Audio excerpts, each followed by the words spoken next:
السلام عليكم ورحمة الله وبركاته. إن الحمد لله نحمده ونستعينه ونستغفره ونعوذ بالله من شرور أنفسنا ومن سيئات أعمالنا. من يهده الله فلا مضل له ومن يضلل فلا هادي له، وأشهد أن لا إله إلا الله وحده لا شريك له، وأشهد أن محمدًا عبده ورسوله. يا أيها الذين آمنوا اتقوا الله حق تقاته ولا تموتن إلا وأنتم مسلمون. يا أيها الناس اتقوا ربكم الذي خلقكم من نفس واحدة وخلق منها زوجها وبث منهما رجالا كثيرا ونساء، واتقوا الله الذي تساءلون به والأرحام إن الله كان عليكم رقيبا. يا أيها الذين آمنوا اتقوا الله وقولوا قولا سديدا يصلح لكم أعمالكم ويغفر لكم ذنوبكم، ومن يطع الله ورسوله فقد فاز فوزا عظيما. أما بعد، فإن أصدق الحديث كتاب الله، وخير الهدي هدي محمد صلى الله عليه وسلم، وشر الأمور محدثاتها وكل محدثة بدعة وكل بدعة ضلالة وكل ضلالة في النار. أما بعد، فأعوذ بالله من الشيطان الرجيم. بسم الله الرحمن الرحيم. من قتل نفسا بغير نفس أو فساد في الأرض فكأنما قتل الناس جميعا، ومن أحياها فكأنما أحيا الناس. وقال النبي صلى الله عليه وسلم: إن الله لم ينزل داء إلا أنزل معه دواء. وقال في حديث آخر: تداووا ولا تداووا بالحرام. আল্লাহ তাআলা শুকর আদায় করছি, তিনি আমাদেরকে দিনাজপুর মেডিকেল কলেজের উদ্যোগে আয়োজিত আজকের এই কলেজের 30তম ব্যাচের অফিসিয়ালি লেকচার ক্লাস সমাপনী এই আয়োজনে অংশগ্রহণ করার তৌফিক দান করেছেন, এবং এই কারণে বলি আলহামদুলিল্লাহ। রাসূলুল্লাহ সাল্লাল্লাহু আলাইহি ওয়াসাল্লামের উপর দুরূদ এবং সালাম বর্ষিত হোক। আল্লাহুম্মা সাল্লি ওয়া সাল্লিম ওয়া বারিক আলা নবিকা মুহাম্মদ। আল্লাহুম্মা সাল্লি আলাইহি আল্লাহুম্মা বারিক আলাইহি। আমি একজন সিস্টারের একটা পডকাস্ট শুনছিলাম, Arabian. She is a big doctor in Saudi Arabia. তো উনি বলছিলেন যে উনি এটাকে আরবি মানে আরবরা বলে আল মালিক ইউনিভার্সিটি বা আল ইমাম ইউনিভার্সিটি। তো শি ওয়াজ পাসিং বাই আল ইমাম ইউনিভার্সিটি, এবং আল ইমাম ইউনিভার্সিটি শরিয়া ফ্যাকাল্টির জন্য খুবই প্রসিদ্ধ। তো তিনি বলছিলেন যে আমি ওখান দিয়ে যখন যাচ্ছিলাম তখন রাসূলুল্লাহ সাল্লাল্লাহু আলাইহি ওয়াসাল্লামের একটা হাদিস আমার মনে পড়ে গেল। তিনি বলেছেন, মান ইউরিদিল্লাহু বিহি খায়রান ইউফাক্কিহু ফিদ্দিন। আল্লাহ তাআলা যার কল্যাণ চান তাকে দ্বীনের গভীর জ্ঞান দান করেন। তো আমি এই দিক দিয়ে যাওয়ার সময় আমার মনে পড়লো এই কথা। আমি সাথে সাথে আল্লাহর কাছে দোয়া করলাম, আল্লাহ, তিনি একজন ডক্টর মানে প্রফেসর, মানে মেডিকেল ইউনিভার্সিটি তিনি প্রফেসর। তেমন যে আমার তো শরিয়াটা জানা দরকার আল্লাহ, নাইলে তো আমি অনেক কল্যাণ থেকে বঞ্চিত থাকলাম। আমি সেখানে দোয়া করলাম, তিনি বললেন। এবং এরপর আমি চিন্তা করছিলাম যে আমি পড়াশোনা করব, কিন্তু এখানে তো আমি চান্স পাওয়ার কথা না। আমি যোগাযোগ করলাম, তো তারা আমার প্রোফাইল দেখে তারা আমাকে ইনভাইট করলো যে yes, you can get admitted in honours in sharia studies, যে আপনি শরিয়াতে আমাদের শরিয়া ফ্যাকাল্টিতে আপনি এখানে অনার্সে ভর্তি হতে পারবেন। স্পেশালি আপনাকে এখানে সুযোগ করে দেওয়া হলো। তিনি বলেন, I was about to cry. আমি প্রায় কেঁদে দিচ্ছিলাম যে আমার দোয়া আল্লাহ তাআলা এভাবেই কবুল করে নিলেন। আমি তো ভাবতেও পারি না যে এভাবে আমার দোয়া আল্লাহ তাআলা কবুল করে নেবেন। And she studied for 4 years। সেখানে তিনি পড়াশোনা করলেন 4 বছর। তিনি শরিয়া জানলেন, কারণ শরিয়া যদি না জানা যায় তাহলে একজন মেডিকেল প্র্যাকটিশনার, একজন প্রফেসর ইন মেডিসিন এবং a student of medical college, তিনি প্রত্যেকটি মুহূর্তে শরিয়ার ভায়োলেশন করে যাবেন। প্রতিটি মুহূর্তে শরিয়ার ভায়োলেশন মানে তিনি হারাম কাজ করে যাচ্ছেন, বাট শি ডাজন্ট নো, তিনি জানেন না। শরিয়া এমন জিনিস, বলা হয় আরবি ভাষায়, শরিয়া মানে হচ্ছে আপনার প্রচণ্ড পানির পিপাসা, আপনি সেখানে পানি পান করে নিজকে পরিতৃপ্ত করছেন, otherwise you will die. So without sharia you can not live. আপনি বেঁচে থাকতে পারবেন না শরিয়া ছাড়া। শরিয়াটা এরকম, শারআ লাকুম মিনাদ দীনি মা ওয়াসা বিহি নূহ।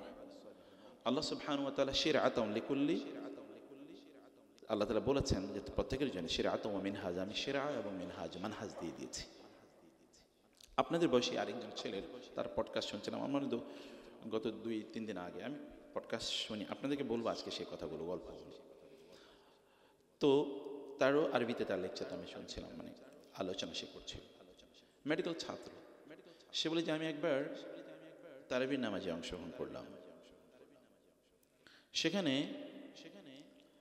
ইমাম সাহেব আয়াত তেলাওয়াত করলেন, ফালাম্মা জাআ আমরুনা জাআলনা আলিহা সাফিলাহা ওয়া আমতারনা আলাইহা হিজারাতাম মিন সিজ্জিলিন মামদুদ মুসাওয়ামাতান ইনদা রাব্বিক ওয়া মা হুয়া মিনাজ জালিমিনা বিবাঈদ। তিনি আয়াতটি তেলাওয়াত করছিলেন, আমি জানি না কোন সূরা এটা, কোন সূরা হবে উস্তাদ?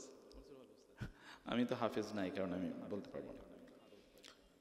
তো উনি বলেন উনি যখন আয়াতটা তেলাওয়াত করলেন ইমাম সাহেব, এবং আয়াতের অর্থ হলো আজকের সমকামিতা, হোমো, লেসবিয়ানিজম, LGBTQI এগুলোর সাথে মিল 100%। বললেন যে ফালাম্মা জাআ আমরুনা, when my decree, my decision, my order has come, যখন আমার সিদ্ধান্ত আসলো, জাআলনা আলিয়াহা সাফিলাহা, তখন তাদের উপরের অংশটা আমি নিচের দিকে নিয়ে গেলাম। এটা কওমে লূতের কথা বলেছেন আল্লাহ সুবহানাহু ওয়া তাআলা। লূত আলাইহিস সালামের সম্প্রদায়, তাদের উপরের অংশ, তাদের সভ্যতা, তাদের বাড়িঘর, তাদের মানুষ, তাদের ক্যাটলস, এগুলো সব আমি মাটির নিচে চাপা দিয়ে দিলাম। ওয়া আমতারনা আলাইহা হিজারাতাম মিন সিজ্জিলিন মামদুদ, শুধু তাই না, এদের এই অঞ্চলটাকে ফেরেশতারা একেবারে উপরের দিকে এরকম উঠিয়ে নিয়ে গেল, একেবারে আকাশের কাছাকাছি। সেখানে আল্লাহ তাআলা ফেরেশতাদেরকে নির্দেশ প্রদান করলেন, এদেরকে পাথর মারো। আপনি জানেন যে জেনার অপরাধ কি, তার শাস্তি কি, বলে পাথর মারো। এবং মুসাওয়ামাতান ইনদা রাব্বিক, কার গায়ে গিয়ে কোন পাথর পড়বে এটা একেবারে চিহ্নিত, ওখানে নাম চিহ্নিত, এর গায়ে গিয়ে পাথর পড়বে, ওই পাথর মারছে তার গায়ে গিয়ে পড়ছে, এবং এরা একেবারে মাটির সাথে মিশে গেল। আবার সহিহ হাদিসে এসেছে, সহিহ বুখারী হাদিসে এসেছে যে সেখানে এদের বার্কিংস অফ দেয়ার ডগস, তাদের কুকুরগুলোর চিৎকার পর্যন্ত আসমানের ফেরেশতারা শুনতে পেয়েছে, এত উপরে উঠে নিয়ে যাওয়া হয়েছিল তাদেরকে। বলে যে আয়াত যখন তেলাওয়াত করছেন ইমাম সাহেব, তিনি ফুফিয়ে ফুফিয়ে কাঁদছিলেন এবং মুসল্লিরা অনেকে কাঁদছিলেন। আমি ভাবলাম যে আমি কি দুর্ভাগা, হতভাগা, আমি বুঝলাম না কিছুই, আমি কোরআনে স্বাদ পেলাম না। আমি সালাতে অংশগ্রহণ করেছি তারাবিতে, আমি কিছুই স্বাদ পেলাম না। কোত্থেকে পড়ছে তাও আমি জানি, কি পড়ছে তাও বুঝি না। তেমনি সেখানে আমি সিদ্ধান্ত নিলাম আমি কোরআন হিফজ করবো। And he has taken 2 years medical ছাত্র কিন্তু, এবং তিনি টপ স্কোরার একজন, তিনি 2 বছর মধ্যে কোরআন হিফজ করে ফেলেছেন। আমার বন্ধুরা, ব্রাদার্স অ্যান্ড সিস্টার্স, আপনারা যারা মেডিকেলে পড়তে এসছেন, আপনারা কিন্তু বাংলাদেশের টপ স্কোরাররা এখানে আছেন। বিশেষ করে সরকারি মেডিকেল তো টপ স্কোরার ছাড়া আসতেই পারে না। তো আপনারা এখানে এসছেন, এরপরে তো কম্পিটিশন আছেই। এই জায়গায় আপনি এসছেন, the most talented, the most brilliant ones your. ফলে আপনাদের কাছে উম্মার এক্সপেকটেশন অনেক বেশি। আমাদের উম্মার, যদি আমি মুসলিম উম্মার, এখানে যদিও মুসলিমদের বাইরেও আদার ফেইথের ব্রাদার্স অ্যান্ড সিস্টার্সরা এখানে থাকতে পারেন, তো ফলে with due respect to all other religions, আমি যেটা বলতে চাই, উম্মার এখন ইয়াংদের সংখ্যা অনেক অনেক বেশি। উম্মার এই ইয়াং জেনারেশন থাকতে উম্মা কেন নির্যাতিত হবে, নিপীড়িত হবে, অধপতিত হবে, পেছনে পড়ে থাকবে? কেন তাদের শক্তি থাকবে না? কেন তারা অন্যদিকে চ্যালেঞ্জ করতে পারবে না? সেটা ইন্টেলেকচুয়ালি, ফাইন্যান্সিয়ালি, অথবা যদি বলি মোরালি, অথবা বলি পলিটিক্যালি, কেন আপনি গোটা পৃথিবীকে চ্যালেঞ্জ করতে পারবেন না? আপনারা থাকার পরেও উম্মা কেন ডিগ্রেডেড, তার কেন পিছনে চলে যাবে? এটা তো হতেই পারে না আপনারা থাকতে। আপনি একবার চিন্তা করে দেখেন তো, আপনার বয়সে একজন খালিদ ইবনে ওয়ালিদের সামনে গোটা পৃথিবী দাঁড়াতে পারে নাই। আপনার বয়সে একজন মোহাম্মদ বিন কাসেমের সামনে গোটা পৃথিবী দাঁড়াতে পারে নাই। আপনার বয়সী উকবা ইবনে নাফে আটলান্টিক মহাসাগরের সামনে দাঁড়িয়ে বলেছেন, হে আল্লাহ তুমি জানো এই আটলান্টিক সাগর আমার কাছে কিছু না, যদি আমি জানতাম এই সাগরের ওই পাড়ে কিছু মানুষ আছে, তাদের কাছে তোমার দিন পৌঁছাতে হবে, তাইলে এই সাগরকে আমি কিছুই মনে করতাম না, আমি ঝাঁপিয়ে পড়তাম এই সাগরে তোমার দিন ওইখানে পৌঁছে দেওয়ার জন্য, ওইখানকার মানুষকে তোমার দিনের আলো দেওয়ার জন্য। মুসা ইবনে নুসাইরের তার সেনাপতি যখন তারেক বিন জিয়াদ যখন জিব্রাল্টার প্রণালী হয়ে মেডিটেরিয়ান সি পার হয়ে যখন তিনি ওপারে চলে যান, সেখানে গিয়ে পাহাড়ের উপর তারেক বিন জিয়াদ, ওই যে জাবালে তারেক যেটাকে বলে জিব্রাল্টার, আপনি জানেন জিব্রাল্টার, ওই পাহাড়ের উপর দাঁড়িয়ে তিনি তার ফ্ল্যাগ বিয়ারারকে বললেন, এখানে তোমার পতাকাটা এখানে গেঁথে দাও এবং সবাইকে জানিয়ে দাও আমরা এই দেশ থেকে ফিরে যাচ্ছি না, আমরা এখান থেকে ফিরে যাচ্ছি না। তোমাদের পেছনে আছে সমুদ্র, তোমাদের সামনে আগুন, তোমরা কি করবা সিদ্ধান্ত নাও। এখান থেকে তোমরা ফিরে যাবে একেবারে, এরকম কোনো জীবন নাই। অতএব তোমাদেরকে সিদ্ধান্ত নিতে হবে কি করতে হবে। এরপরে the rest is history, you know, not story, history. পরবর্তীতে গোটা ইউরোপে, পশ্চিম ইউরোপে কীভাবে ইসলাম ছড়িয়ে পড়ে, স্পেন বা আন্দালুসিয়া, এবং সেই কেন্দ্রে কি সভ্যতা, মুসলিম বিশ্বের বিশাল বিশাল স্কলাররা, আল কুরতুবি মানে কর্ডোভান, এবং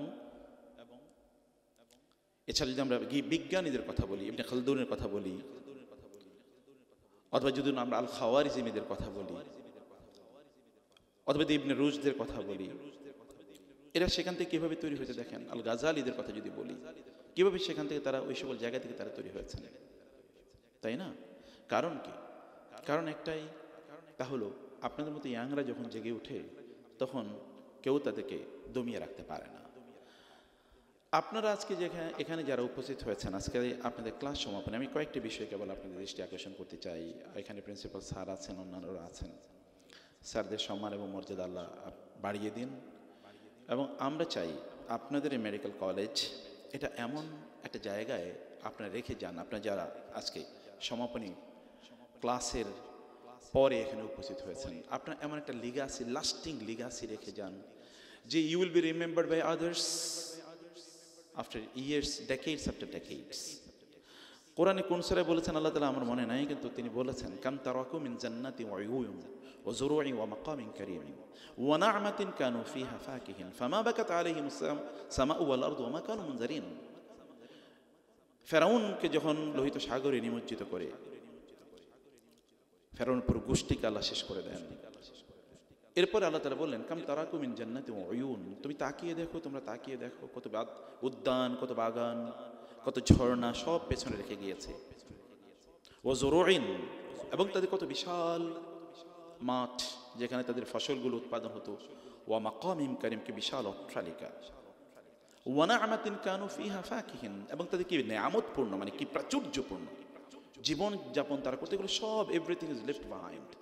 ফামা বাকাত আলাইহিমুস সামাউ ওয়াল আরদু ওয়া মা কানু মুনজারিন। কিন্তু খুবই দুর্ভাগ্য হলো যে তাদের জন্য আসমান এবং জমিনের একটা অংশ এবং আসমান এবং জমিনের কোনো কিছুই তাদের জন্য এক ফোঁটা চোখের পানিও ফেলে না। কেউ তাদের জন্য কাঁদে না। নান is crying for them, naan is missing them. কেউ তাদেরকে মিস করছে না, কেউ তাদের জন্য কাঁদছে না, কেউ তাদের কথা একবার বলছে না। What will happen? You die and you will be buried in the grave and who will remember you? কে আপনার কথা স্মরণ করবে? আপনি বলুন তো, কে আপনাকে স্মরণ করবে? আপনাকে কেউ স্মরণ করবে না যদি আপনি এমন লাস্টিং লেগাসি যদি রেখে না যান। Why people should remember you? কেন লোকেরা আপনাকে স্মরণ করবে? আপনার রাসূলের কথা চিন্তা করে দেখেন তো, ওয়াদ-দুহা ওয়াল-লাইলি ইযা সাজা, অথবা তিনি কি কথা আলাম নাশরাহ লাকা সাদরাকা ওয়া ওয়াদা'না আনকা উযরাক আল্লাযী আনকাযা যাহরাক ওয়া রাফা'না লাকা যিকরাক। আমি আপনার স্মরণকে, আপনার যিকির, মানে আপনাকে মানুষ স্মরণ করবে, এটা এত উচ্চকিত করেছি যে এত উঁচু করেছে, এত উঁচুতে যে এটার কোনো প্যারালাল নাই।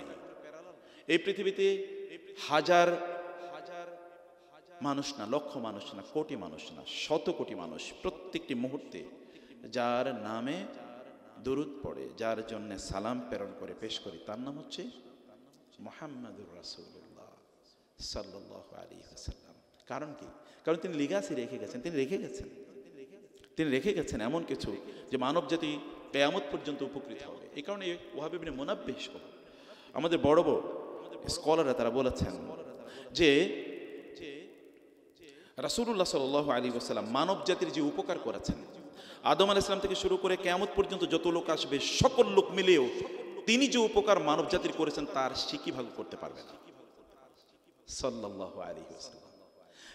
আপনি এমন একটা দিক বলেন যে যেই দিকে তার উপকার নাই। আপনি দেখেন, আপনি যদি বিজ্ঞানের দিকে তাকান, আপনি যদি পৃথিবীর এখনকার মডার্ন যুগে খুবই পপুলার একটা বই মাইকেল এইচ হার্টের দ্য 100, সবচেয়ে বিখ্যাত 100 লোকের জীবনী, 1 নম্বর নাম কার সেখানে? একজন খ্রিস্টান লিখেছে, মোহাম্মদ সাল্লাল্লাহু আলাইহি ওয়াসাল্লাম। 2 নম্বর নাম কার? Isaac Newton. আইজ্যাক নিউটন এবং মোহাম্মদ সাল্লাল্লাহু আলাইহি ওয়াসাল্লামের মধ্যে পার্থক্যটা কি? হ্যাঁ, একটা পার্থক্য আছে, মানে ডিফারেন্সটা কি? একটা ডিফারেন্স, অথবা দুজনের মধ্যে তুলনাটা কি? একটা তুলনা আছে। তুলনা হলো আপনি মহাসাগরের পানি আর সেখান থেকে একটা নিরল দিয়ে যতটুকু পানি তোলা হয় এতটুকু। মহাসাগরের পানি যদি হয় মুহাম্মদুর রাসূলুল্লাহ সাল্লাল্লাহু আলাইহি ওয়াসাল্লাম, তাহলে আইজ্যাক নিউটন একটা নিরলের পানির চেয়ে বেশি কিছু না। কিন্তু দেখেন দুজন, মানে কেউ ক্লাসে ফার্স্ট হয়েছে 100 নাম্বার পেয়ে, আর কেউ সেকেন্ড হয়েছে 0.5 পেয়ে, সেকেন্ড হয়েছে। আমি জানি না তার এই তুলনাও রাসূলের সাথে করা যায় না, কারণ আল্লাহ তাআলা তাকে এমন করে তৈরি করেন নাই। ওয়া আজমালু মিনকা ওয়া আহসানু মিনকা লাম তারা কাত্তু আইনি ওয়া আজমালু মিনকা লাম তালিদিন নিসাউ খুলিকতা মুবাররাআন মিন কুল্লি আইবিন কাআন্নাকা খুলিকতা কামা তাশাউ। তার কবি হাসান বিন সাবিত তার দিকে তাকিয়ে কাঁদতেন আর বলতেন, ইয়া রাসূলুল্লাহ, আপনার চেয়ে সুন্দর কোনো মানুষের চোখ কোনো মানুষকে আজ পর্যন্ত দেখেনি। আপনার চেয়ে সুন্দর কোনো মা, কোনো নারী, কোনো সন্তানকে জন্ম দেয়নি। আপনাকে এমনভাবে আল্লাহ সৃষ্টি করেছেন, মনে হচ্ছে যেন আপনি আল্লাহকে বলেছেন আপনি আমাকে এভাবে এভাবে বানান, এবং আপনার ডিজায়ার অনুসারে আপনাকে তৈরি করা হয়েছে। অসাধারণ। জাবের রাদিয়াল্লাহু তাআলা কখনো আকাশের দিকে তাকিয়ে চাঁদের দিকে তাকাতেন, কখনো রাসূলের দিকে তাকাতেন এবং কেঁদে উঠতেন ফুফিয়ে, ইয়া রাসূলুল্লাহ, ওই যে চাঁদের মধ্যে একটু হালকা কলঙ্ক দেখতে পাই, কিন্তু আপনার গোটা জীবনে এক ফোঁটা কলঙ্ক নেই। না নবুয়তের পূর্বে না নবুয়তের পরে এক ফোঁটা কলঙ্ক নেই। আমি আমার স্টুডেন্টদেরকে সিরা পড়াচ্ছি, আপনি জানেন সিরা একটা কোর্স আমি পড়াই, এখনো চলছে। আমি তাদেরকে এখন এই সময় আমি আছি হলো নবুয়ত পূর্ব জীবনে যুবক মুহাম্মদ, কিশোর মুহাম্মদ, শিশু মুহাম্মদের পার্সোনালিটি কিভাবে তৈরি হয় সাল্লাল্লাহু আলাইহি ওয়াসাল্লাম, সেখানে যে জিনিসগুলো আছে তোমাদের তিনি বলেছেন, মা হামামতু বিখাতিআতিন কাত্তু ফি হায়াতি, আমার জীবনে আমি কোনো ধরনের মিম্মা আলাইহি আহলুল জাহিলিয়াতে, জাহিলি যুগের লোকেরা যেই খারাপ কাজগুলো করত, এই কাজগুলো করার জন্য আমার জীবনে কোনোদিন আমি একবার চিন্তাও করি নাই। তিনি বলে দুবার এরকম ঘটনা ঘটলো যে বিয়ে হচ্ছে, বিয়েতে তো গান বাদ্য হয়, গান বাদ্যে যাওয়ার জন্যে অনেকে আমাকে বলতো, আমি কখনো যেতাম না, কিন্তু একবার মনে হচ্ছে হয় কি একটু দেখতে যায় না। আমি আমার সাথে যে রাখাল ছিল আমার সহকর্মী, আমি ওকে বললাম তুমি একটু আমার বকরিগুলো দেখো, আমি একটু যাই। আমি যেতে নিয়েছিলাম, হঠাৎ করে প্রতিমধ্যে আমার কেমন যেন, আমি খুবই ক্লান্ত হয়ে পড়লাম, আমি ঘুমিয়ে পড়লাম, আর আমি যেতে পারি নাই। And that is the first attempt in his life to witness an occasion or event of songs, music, জান নাই প্রতিমধ্যে। এবং তিনি বলেছেন একবার যখন আমি ছোট, আমার চাচা আব্বাস নিজে বলছেন রাদিয়াল্লাহু তাআলা আনহু, যে আমি বাইতুল্লাহ পুনর্নির্মাণ করা হবে, এবং ছোট বাচ্চারা ছোটবেলা আমরা দেখেছি যে বাচ্চারা কি করে, তারা তাদের যে লুঙ্গি, ইজার বলা হয় এটাকে, এটা যখন তারা পরে লুঙ্গিটা কখনো কাঁধে তুলে রাখে, তারপরে তারা চলে, লুঙ্গি পরে না, কাঁধে তোলে। যেমন ছোটো বাচ্চারা একটু প্যান্ট বাদ দিয়ে তারা হাঁটে। আমি ছোটোবেলায় দেখেছি, স্যাররা বলতে পারবেন, আপনারা জানবেন না এটা, মানে এই যুগে এটা চলে না, ওই যুগে দেখেছি। মানে আমি ছোটোবেলা বলতে 35 বছর আগের কথা বলছি, তখন দেখেছি এরকম গ্রামে থাকবে বাচ্চারা এরকম করে, এখন আর করা যায়। তো এরকম চাচা আমাকে বললেন, তুমি তো পাথর নিয়ে আসছো বা ইট নিয়ে আসছো বা মাটি নিয়ে আসছো, তো কাপড়টা একটু উঠাও। এটা একটু তিনি উঠাইতে গেলেন, আমি তখন ইজারি ইজারি ইজারি ইজারি, মানে না না উঠানো যাবে না, কেবল হাঁটুর উপর উঠাতে যাচ্ছেন না। যখন হাঁটুর উপর উঠে ফেলবেন, আমি বলছিলাম চাচা আমার দিকে খেয়াল করছিল না, হঠাৎ করে আমি বেহুশ হয়ে পড়ে গেছি। আর আমাকে নিয়ে তো তাদের টানাটানি, হাঁটুর উপরে, আর আমার কাপড় উঠাবে কবে? একজন মানুষের কথা দেখেন, হাঁটুর উপরে তার জীবনে কোনোদিন কাপড় উঠিনি।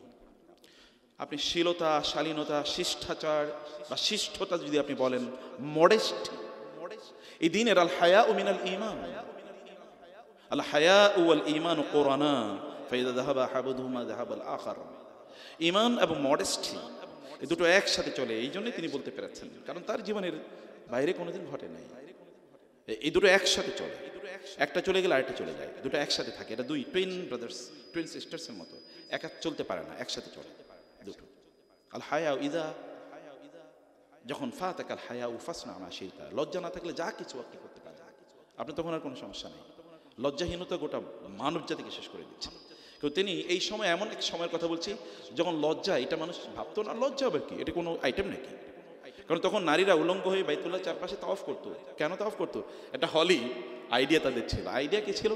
তারা মনে করতো যে কাপড় হারাম টাকা দিয়ে কিনেছি নাকি হালাল টাকা দিয়েছি কিনেছি জানি না, এই কাপড়ে হয়তো বা কোনোদিন হারাম কোনো কাজও করেছি, গুনার কাজও করেছি, সেই কাপড় পরে আমি বাইতুল্লাহ চারপাশে ঘুরি কিভাবে? এক সুফি বাংলাদেশে ছিল, খুবই আছে তো অনেক মাজারি আছে না, মাজারি মানে হচ্ছে ভয়াবহ ভাবে মূর্তি বা কবর পূজা করে, এরকম আছে। অথবা কোনোদিন নামাজ পড়ে না, বিশাল বড় মুস, গান বাদ্য করে, গাঁজা খায়, এরা নিজেকে সুফি বলে দাবি করে।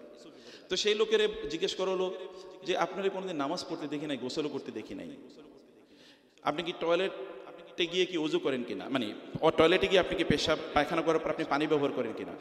বলে না, করি না। বলে কেন?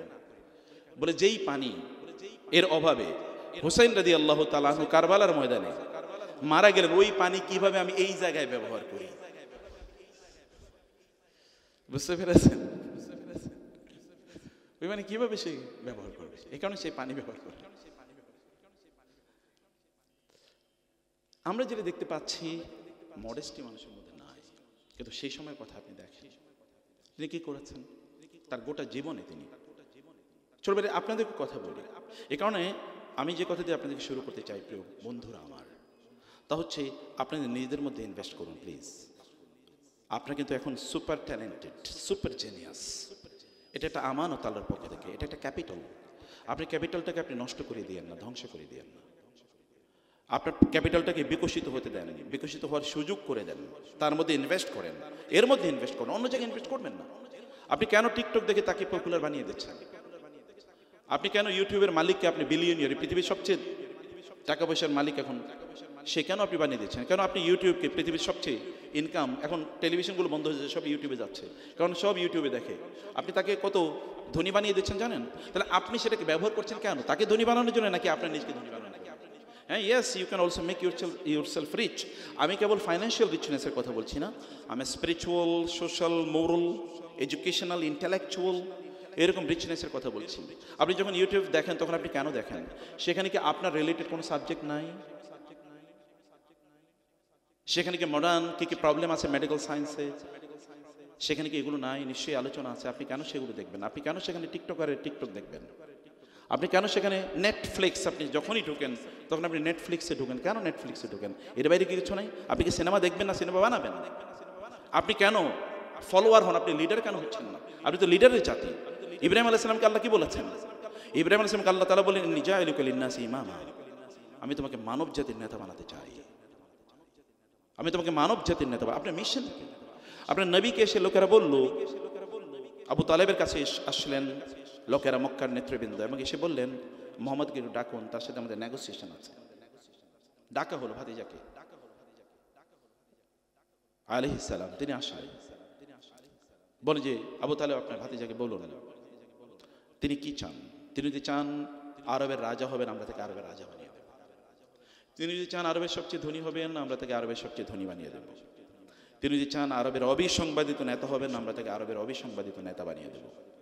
তিনি যদি বলেন তার কোনো রোগ আছে, তাহলে পৃথিবীর যে প্রান্তে যত বড় ডাক্তার থাকুক আমরা তাকে ডেকে নিয়ে এসে তার চিকিৎসা করাবো। তিনি যদি বলেন পৃথিবীর কোনো সুন্দরী নারীকে বিয়ে করতে চান, আমরা তাই ব্যবস্থা করব। কেউ তাকে বলেন, তিনি যা শুরু করেছেন এটা বন্ধ করতে। তিনি চাচাকে বলেন, চাচা এদেরকে বলে দেন ওয়াল্লাহি লাউ ওয়াদাউ আশ-শামসা ফি ইয়ামিনি ওয়াল কামারা ফি ইয়াসারি আলা আন আতরুকা হাযাল আমর মা তারাকতুহু আবাদা।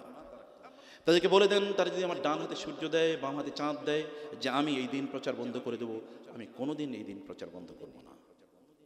কে স্ট্রেংথ, কে স্টামিনা, কে ভিশন, কে মিশন। এবং আজকের এই অডিটোরিয়ামে আপনারা তার কথা শুনছেন, এটা ওই কারণে। তিনি যদি সেদিন কম্প্রোমাইজ করতেন, তারা এসে বলেছে লাকুম দীনুকুম ওয়ালিয়া দীন, চলো তোমরা একদিন গানের আসর করবা, আমরা একদিন কনফারেন্স, ইসলামিক কনফারেন্স করব, গানে যাই কনফারেন্সও আসি, মিল্লা জিল্লা মুসলমান। আমাদের ওই অঞ্চলে বলে মিল্লা জিল্লা কুমিল্লা, ঠিক আছে? এখন আপনি মিল্লা জিল্লা মুসলমান, কিছুদিন কি শয়তানেরও আনুগত্য, কিছুদিন আল্লাহর আনুগত্য, মসজিদেও আছেন, মন্দিরেও আছেন, আবার কি মদের হাউজেও আছেন, জুয়ার হাউজেও আছেন, আবার কি আপনি মন্দিরেও আছেন, সব জায়গায় আপনাকে পাওয়া যায়। এভরিওয়্যার এমন এক টাইপের মুসলমান যে সব খায়, আছে কিনা কিছু মুসলমান? সবই খায়। আচ্ছা সব খায় কে? একটা প্রাণী আছে না সব খায়? আছে কিনা? এখন আমরা যদি মনে করি যে আমরা এরকম সব খাদক হয়ে যাব, তাহলে তো রুচির প্রবলেম। আপনি তো রুচিই জানেন না, আপনি কি পছন্দ করেন কিন্তু আপনি নিজেই জানেন না। আপনাকে তো ওই রকম পার্সোনালিটিওয়ালা মানুষ হতে হবে, আপনার চয়েস আছে, আপনার ব্যক্তিত্ব আছে। আমি যেটা বলছি যে বন্ধুরা আমার, আপনার তো স্পেশালিটি আছে, আপনার জেনিয়াস আছে। আপনি কেন এই পৃথিবীতে সবচেয়ে বড় মেডিকেল ডক্টর হতে পারবেন না বা প্রফেসর হতে পারবেন না? কেন হতে পারবেন না? আপনি নিজের উপর কেন আপনি জুলুম করছেন? মান আমিলা সালিহান ফা নাফসি ফালি নাফসি ওয়া মান আসাআ ফা আলাইহা। আপনার নিজের ক্ষতি আপনি কেন করছেন? আপনি এখন মান তলাবার রাহা ফাকাদার রাহা, আপনি এখন কেন কমফোর্টের পেছনে ঘুরছেন? এখন তো আপনার কমফোর্টের সময় না। মেডিকেল এডুকেশন একটা স্ট্রেনিয়াস জব, এটা একটা হিউজ ম্যামথ একটা টাস্ক, এটা লম্বা জার্নি। আপনাকে 6-7 বছর তো এমনিই পড়তে হয়, স্পেশালাইজেশনের জন্য আরও 5-6 বছর পড়তে হয়, আরও সুপার স্পেশালাইজেশনের জন্য আপনাকে আরও 7-8 বছর পড়তে হয়। তারপরে আপনি একটা জায়গায় যান। আদরে অ্যাভারেজ মানুষ দিয়ে কী হবে? অ্যাভারেজ মানুষ তো রাস্তাঘাটে পাওয়া যায় এভরিহোয়ার। তিনি একজন দিনদার আবেদে তিনি যাচ্ছেন দিনের বেলা, তিনি ক্যান্ডেল হারিকেন নিয়ে তিনি যাচ্ছেন। তো অন্যরা জিজ্ঞেস করছে কোথায় যাচ্ছেন? বলছে বাজারে যাচ্ছি। কেন? মানুষ খুঁজতে। দিনের বেলা আবার বাজারে, রাস্তাঘাটে বহুত মানুষ আছে। বলে হ্যাঁ, রাস্তাঘাটে তো একজনও পাইলাম না, বাজারে গিয়ে দেখি ওকে পাই কিনা। বলে তাহলে হারিকেন নিয়ে দিনের বেলা? বলে হারিকেন দিয়ে তো খুঁজবো, আমি তো কোনো মানুষ দেখতে পাচ্ছি না, আমি তো যা দেখতে পাচ্ছি এগুলো সব গরু ছাগলের মতো, এগুলো খায় দায় আর ফুর্তি করে। দুনিয়াটা মস্ত বড়, খাওয়া দাওয়া ফুর্তি করে। মেডিকেলের ছাত্ররা কিভাবে গান শুনে আমার মাথায় ঢুকে না, বিশ্বাস করেন। আমি যদি মেডিকেল কলেজগুলোতে না যেতাম তাহলে আমি কোনোদিন বিশ্বাস করতে পারতাম না যেটা হচ্ছে, কোনোদিন করতে পারতাম না। কেউ যদি আমাকে ছাত্র এসে বলতো তাহলে আই উড হ্যাভ ডাউটেড, কিন্তু এসে দেখেছি এটা করে। আমি ভাবতেও পারি না মিশন কিভাবে এরকম হয়। একজন সিঙ্গার, যে সিঙ্গার আপনার চেয়ে বহু লোয়ার, তার কিচ্ছু নাই, তার গান আপনি কিভাবে শুনেন? তার গান আপনি কিভাবে? আপনার গান গাইবে তারা, আপনি তাদের গান গান। মানে আপনার রুচির লেভেল এরকম হবে কেন? ইন্নাল্লাহ ইউহিব্বু মাআলিয়াল উমুর ওয়া ইয়াকরাহু সাফসাফাহা। আল্লাহ সুবহানাহু ওয়া তাআলা চান মানুষ তার ঈগলের মতো আকাশে উঠবে, অথচ ওরা জমিনে যে সকল প্রাণীগুলো মাটির সাথে মিশে চলে তাদের চেয়েও নিচে তাদের নিজেকে নিয়ে যেতে চায়। অথচ আমি তাদেরকে এরকম তৈরি করেছি, আদমকে আমি ফেরেশতাদের দিয়ে সৃষ্টি করেছি, সেজদা করে দিয়েছি, তোমরা তো সেই জাত, আপনাদের মধ্যে তো সেই আদমের রক্ত প্রবাহিত। যে আদমকে ফেরেশতারা সেজদা দিয়েছে, সেই আদমকে সেজদা না দেওয়ার কারণে শয়তান হয়ে গেছে। সেই শয়তানের আনুগত্য কিভাবে করি আমরা?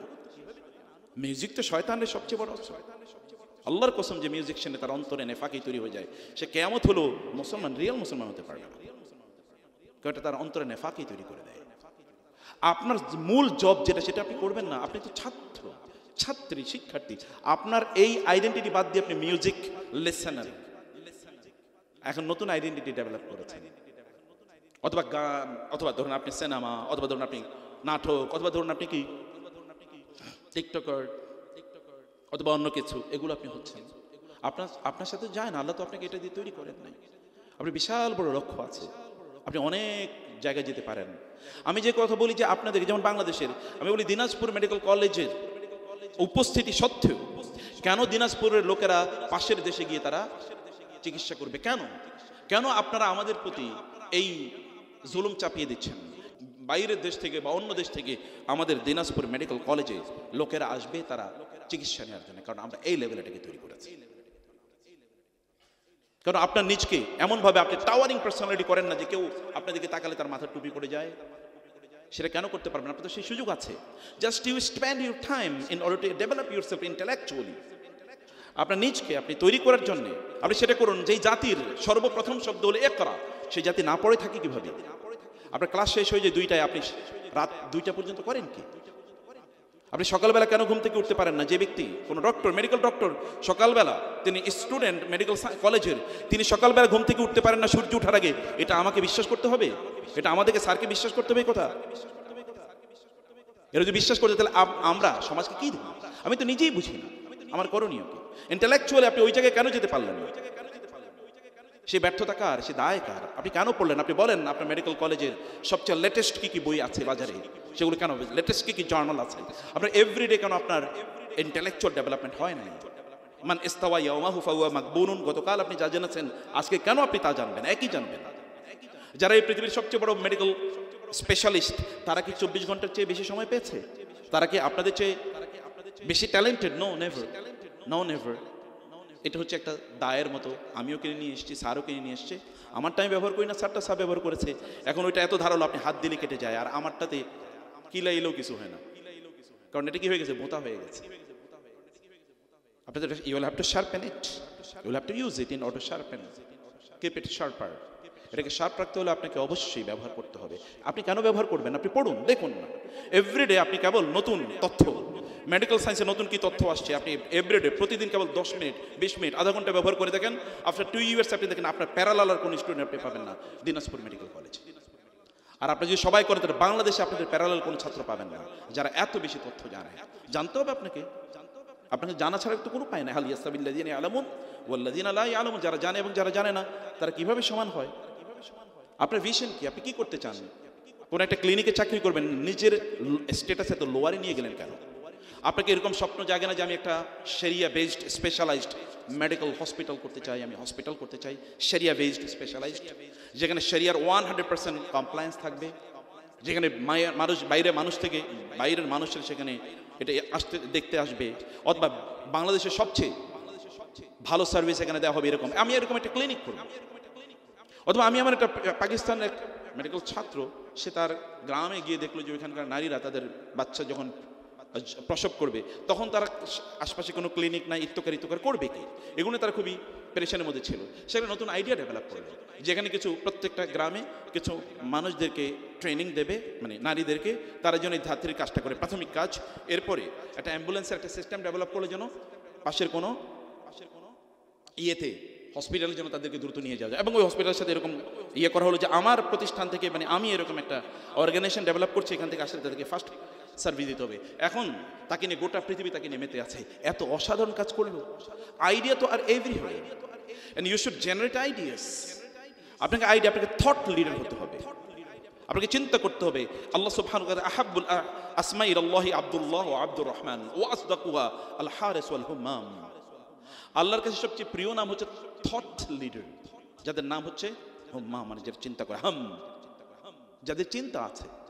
আপনি কিভাবে আরেকজনের ফলোয়ার হন? আপনি তো লিডার হওয়ার কথা। আপনি কিভাবে মিস্টার মেসি এর ফলোয়ার হন? এটা কিভাবে আপনার ফেসবুকে তার মানে ছবিটা কিভাবে শোভা পায়? এটা তো আপনার পার্সোনালিটির সাথে যায় না। সে কে আর আপনি কি? আপনার মানদণ্ডে কি সে আসতে পারে? সে তো একটা পা দিয়ে কেবল ফুটবল খেলে, আর আপনার তো দুটা হাত আছে, দুইটা পা আছে এবং একটা ব্রেন, অসাধারণ ব্রেন আছে। আপনি মেডিকেল কলেজের ছাত্র, সে তো মেডিকেল কলেজে পড়তে পারে নাই, তার ওই যোগ্যতাও নেই। আপনি তার ফলোয়ার হন কিভাবে? সে আপনার ফলোয়ার হওয়া উচিত। অথবা আপনার ব্রায়ান লারা, সচিন টেন্ডুলকারদের আপনি পেছনে পেছনে ঘুরেন, এটা তো আত্মমর্যাদার ইস্যু, এটা আত্মমর্যাদার ইস্যু, এটা আপনার সাথে যায় না।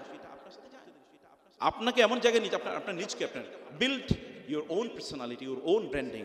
আপনার নিজে সেটা করেন, আপনার নিজের মধ্যে ইনভেস্ট করেন, লোকের আপনাকে ডাকুক। আপনার ইন্টেলেকচুয়াল ক্যাপাসিটি এমন একটা জায়গায় নিয়ে যাক যে আপনি যেখানে যান, ওয়াজআলানি মুবারাকান আইনামা কুনতু ওয়া আওসানি বিস-সালাতি ওয়াজ-যাকাতি মা দুমতু হাইয়া আল মুমিনু খায়রুন কুল্লুহু।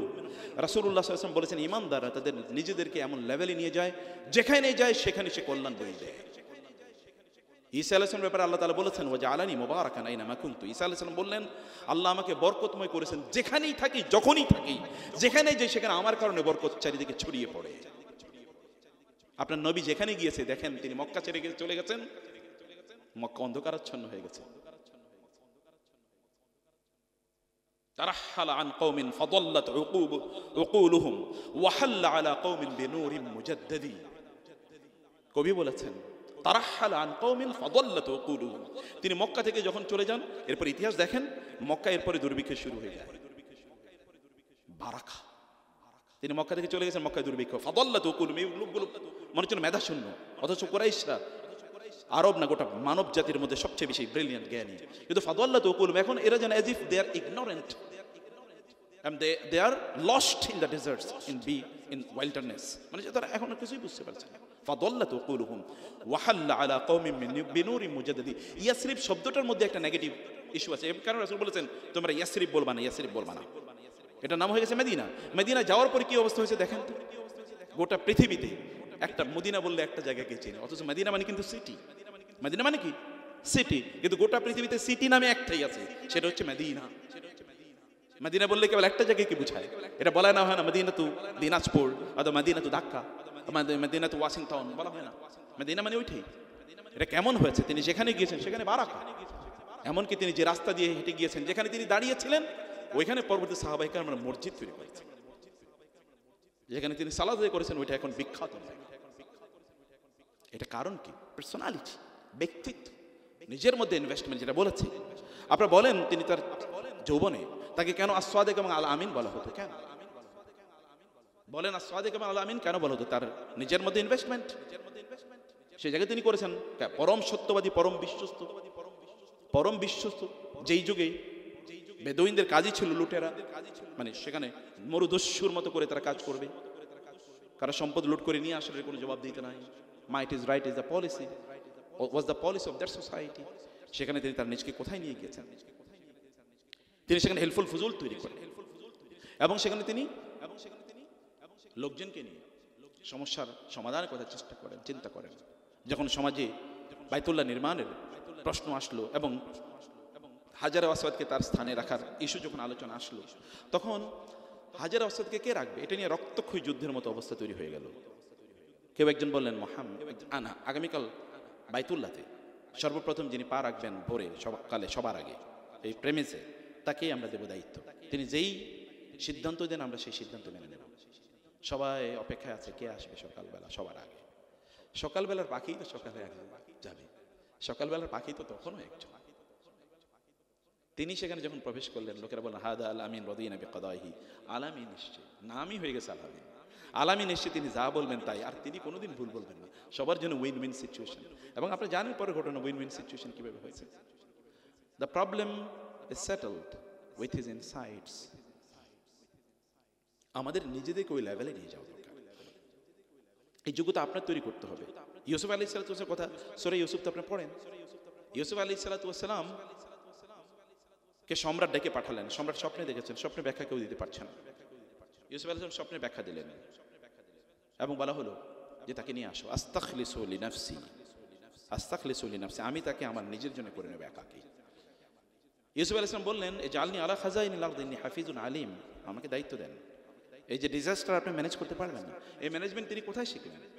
আপনাকে এখন তাহলে আপনাকে project management, hospital management, medical management এটা আপনাকে শিখতে হবে এখন। এটাই তো আপনার শেখার সময়। এরপরে তো আপনি স্যার বা আমার কথা নাই বাদ দিলাম, স্যারের এত ব্যস্ততা হলে তখন আর পড়ার সময় পাবেন না। এটা তো এখন আপনার সময়। যদিও আপনাকে পড়তে হবে কিয়ামত পর্যন্ত, মৃত্যু পর্যন্ত। আপনার নবীর কথা একবার চিন্তা করে দেখেন তো, তিনি যখন পড়ার সুযোগ পান নাই, কারণ তখন তো আরবে পড়ার কোনো সিস্টেম ছিল না। যখন পড়ার তিনি সুযোগ পেয়েছেন, তার মৃত্যুর দিন পর্যন্ত তিনি পড়েছেন। 23 বছর কোরআন নাজিল হয়েছে। মানে কি? লা তুহাররিক বিহি লিসানাকা লিতা'জালা বিহি ইন্না আলাইনা জামআহু ওয়া কুরআনা ফাইযা ক্বরা'নাহু ফাত্তাবি' কুরআনা আল্লামাহু শাদীদুল কুওয়া যু মিররাতিন ফাসতাওয়া ওয়া হুয়া বিল উফুকিল আলা সুম্মা দানা ফাতাদাল্লা ফাকানা ক্বাবা কাওসাইনি আও আদনা ফাআওহা ইলা আবদিহি মা আওহা। আল্লাহ সুবহানাহু ওয়া তাআলা তার রাসূল কিভাবে পড়েছেন তার কথা কোরআনে আছে, কিভাবে তিনি পড়েছেন। আপনি কেন পড়বেন না? আপনি না পড়ে সময় কাটাবেন কোথায়? আপনি লেটেস্ট বইগুলো কেন পড়বেন না? লেটেস্ট লেকচারগুলো কেন শুনবেন না? আপনি লেটেস্ট মেডিকেল ইস্যু, ইনস্ট্রুমেন্ট কি আছে অথবা কি কি প্রবলেম নতুন করে তৈরি হচ্ছে সেগুলো সমাধান কি, সেগুলো কেন আপনি জানবেন না? আপনি কেন নতুন জিনিস আপনি কেবল আপনি টেক্সট বুকের এবং যেগুলো পরীক্ষায় আসবে সেগুলো নিয়ে কেন আপনি ব্যস্ত থাকবেন? এর বাইরে আপনার পড়াশোনা কে করবে? সেটাকে আপনাকে অবশ্যই সেই জায়গায় আপনার নিজকে আপনার দাঁড়িয়ে নিয়ে যেতে হবে। এ কারণে আপনার নিজের মধ্যে আপনি ইনভেস্ট করুন যে তখন আপনাকে ডেকে নেবে। যেখানে আপনি জান না কেন আপনার যে ক্যাপিটাল তৈরি করেছেন, আপনি আপনার সম্মান লোকেরা সময়ের, আপনি কতটুকু সময় কোথায় দিচ্ছেন তার উপর ভিত্তি করে আপনার মর্যাদা কোনোদিন নির্ধারিত হবে না। বুঝতে পেরেছেন? আপনি কতটুকু সময় দিচ্ছেন তার উপর কোনোদিন নির্ধারিত হবে না। কোন একজন যে কোন একটা জাহাজ এটা হঠাৎ করে বন্ধ হয়ে গেছে, মাঝে মাঝে গাড়িগুলো এরকম হয়, জাহাজ বন্ধ হয়ে গেছে। এখন জাহাজ বন্ধ হয়ে গেছে, কোনো কারণে আর জাহাজ চালাতে পারছে না। কি হয়েছে? তখন একজন টেকনিশিয়ানকে নিয়ে আসা হলো।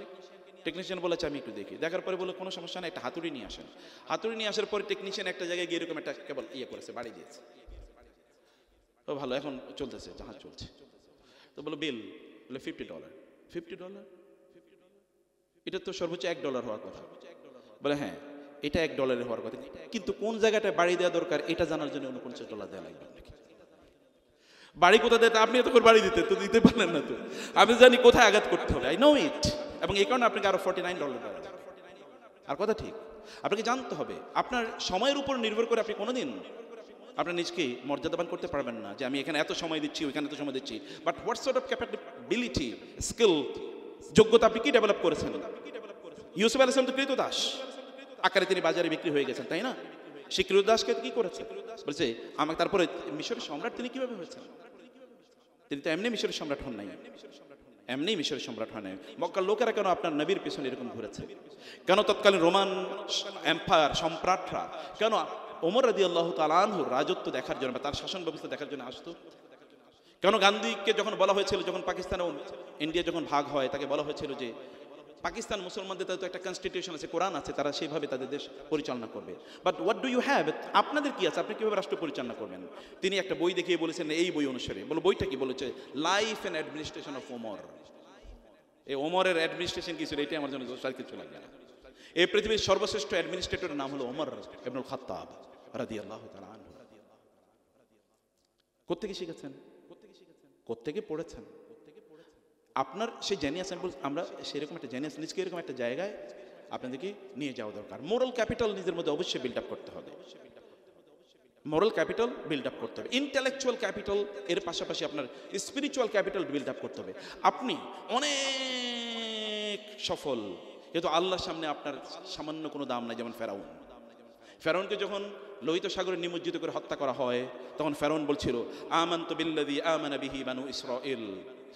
বানু ইসরাইল অথবা মূসা এবং হারুন যেই রবের প্রতি ঈমান এনেছেন, আমি তার প্রতি ঈমান আনলাম। এই কথা যখন সে বলছিল, তখন ইয়া আল্লাহ ইয়া আল্লাহ ইয়া রাব ইয়া ইলাহি, এই কথা যখন বলছিল, তখন ফেরেশতারা বলেন আল্লাহ একটা আওয়াজ আসতেছে, আওয়াজটার মধ্যে একটু গন্ধ আছে, দুর্গন্ধ। আপনার নাম ডাকতেছে, এটা কোন? এটা কে? বলে এটা ফেরাউন। আল্লাহ প্লিজ ফেরাউনের দোয়াটা কবুল করেন না প্লিজ, কারণ আল্লাহ তো মেহেরবান, কবুল করেও ফেলতে পারেন। প্লিজ আল্লাহ ফেরাউনের দোয়া কবুল করেন না। অন্যদিকে ইউনূস আলাইহিস সালাম যখন মাছের পেটে, ফানাদা ফিজ যুলুমাতি আল্লা ইলাহা ইল্লা আনতা সুবহানাকা ইন্নী কুনতু মিনাজ জালিমিন। ফেরেশতারা বলেন আল্লাহ একটা আওয়াজ শুনতে পাচ্ছি, এই আওয়াজ পরিচিত মনে হয়, মনে হচ্ছে আর অনেকবার এই আওয়াজ, আপনার নামের এই আওয়াজ অনেকবার শুনেছি, কণ্ঠটা খুব পরিচিত। আল্লাহ কে? বলে ইউনূস। বলে আল্লাহ দ্রুত ইউনূসের দোয়া কবুল করেন না প্লিজ, দ্রুত কবুল করেন।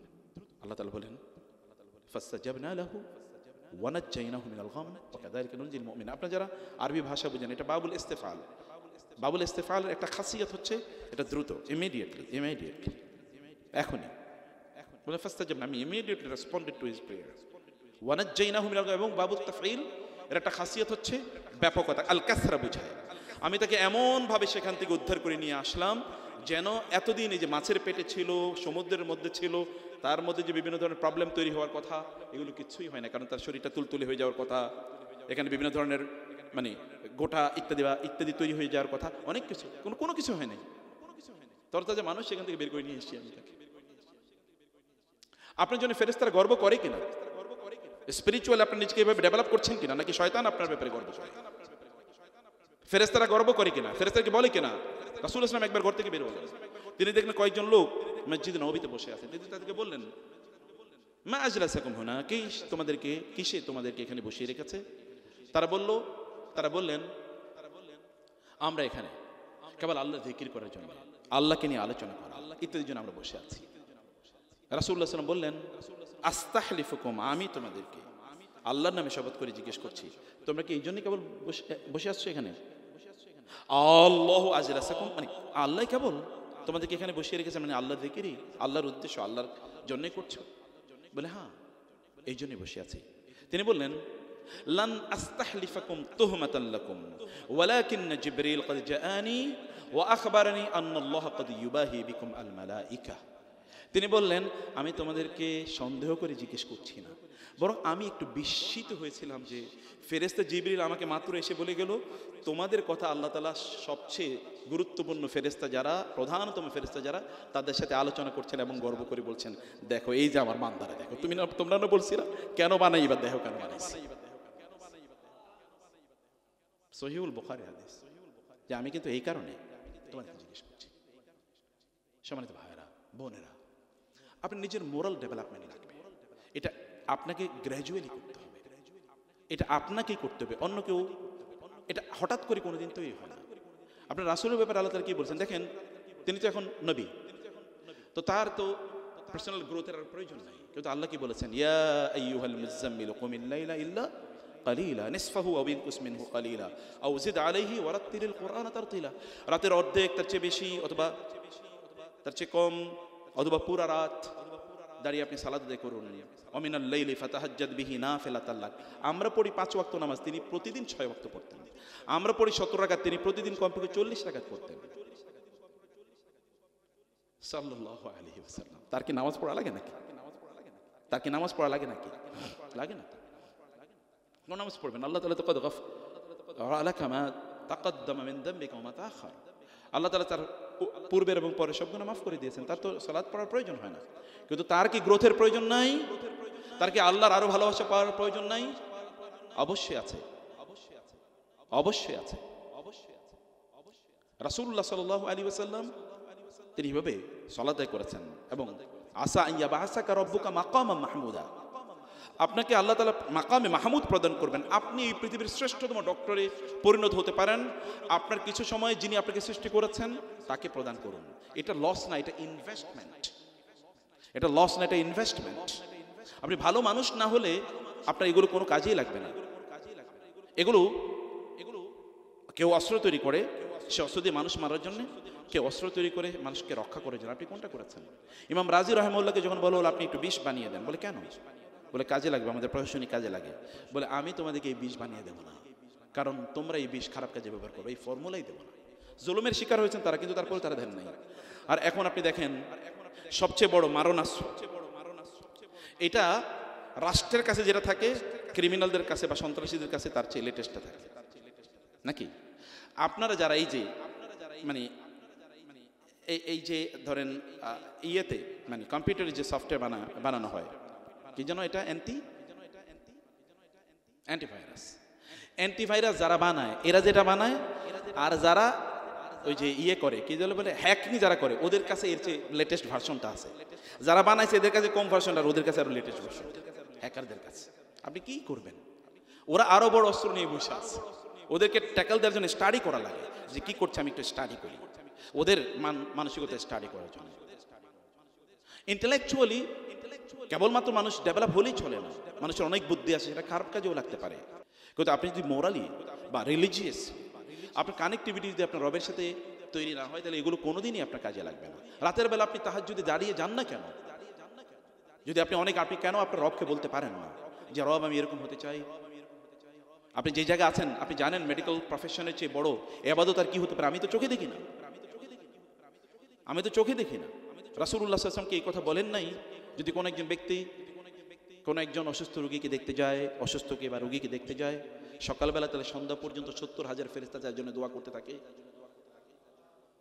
আর তিনি যে সন্ধ্যায় দেখতে যান, তাহলে সকাল পর্যন্ত 70,000 ফেরেশতা তার জন্য দোয়া করতে থাকে। এটা তো দেখতে যাওয়ার, যিনি চিকিৎসা দেবেন তাহলে তার অবস্থা কি হইতে পারে আমি জানি না। কত ফেরেশতা তার জন্য দোয়া করবে? যিনি চিকিৎসা দিচ্ছেন তিনি কেবল দেখতে যান।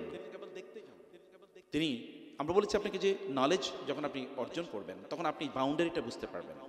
আপনি কেন শরিয়া নলেজ আপনার লাগবেন? আপনি সেকুলার এথিক্স পড়ছেন।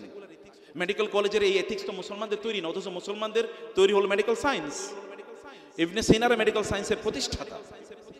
কমপক্ষে 300 থেকে 400 বছর পর্যন্ত ইউরোপে মুসলমানদের টেক্সট বুক পড়ানো হয়েছে। কিন্তু আপনারা এখন আপনি আমেরিকাতে যান তো, মেডিকেল কলেজে আপনি পড়েন তো, দেখেন তো চুল সব উঠে যাবে পড়তে পড়তে, এরকম পড়ানো হয়। অথচ এটা আমাদের ঐতিহ্য, আমাদের লেগে আছে। তারা এখন পড়ছে, তারা এখন পৃথিবীর সবচেয়ে বড় বড় ডাক্তার, সব মেডিকেল সায়েন্সে। আমি জানি না, স্যার নিশ্চয়ই বলবেন, আমরা যে বইগুলো পড়ি এগুলো কি কোনো মুসলমানদের লেখা বই? আপনার মেডিকেল সায়েন্সে যে বই পড়েন কারা লিখছে? দেখবেন সব হিন্দুরা, মানে ইহুদিরা অথবা খ্রিস্টানরা লিখছে, সব ইউরোপ আমেরিকানরা। কেন আপনারা লিখতে পারলেন না? কেন আপনি নিজকে এই চ্যালেঞ্জ গ্রহণ করেন না যে মেডিকেল সায়েন্সের এই জায়গা আমি বই লিখি? আপনি কেন জানবেন না যে আমি মেডিকেল এথিক্সে মানে কিভাবে শরিয়া ম্যান্ডেটেড বা শরিয়া কমপ্লায়েন্ট মেডিকেল প্র্যাকটিস কিভাবে করতে, আমি এর উপর আমি গবেষক হব, আমি বিশেষজ্ঞ। এরকম তো কোর্স আছে, এরকম সাবজেক্ট আছে, কেবল ওই জায়গাটা আমরা দেখি না। এর উপর আপনি এক্সপার্ট হয়ে যান। যে আমি আপনার যান অসংখ্য ঘটনা আছে, যেমন ধরুন আপনার যে মিল্ক ব্যাংক নিয়ে কত আলোচনা হয়েছে, অনেকে ডক্টররা বলেছে মিল্ক ব্যাংকের প্রবলেম কি, আমরা বলছি শরিয়া হারাম করে দিয়েছে, এটা রাখা যায় না, রাখতে হলে এরকম অনেক ইয়ে করতে। আপনি জানেন মধ্যখান দিয়ে মিল্ক ব্যাংক সেকুলার এটা নিয়ে খুবই লাফালাফি শুরু করলো।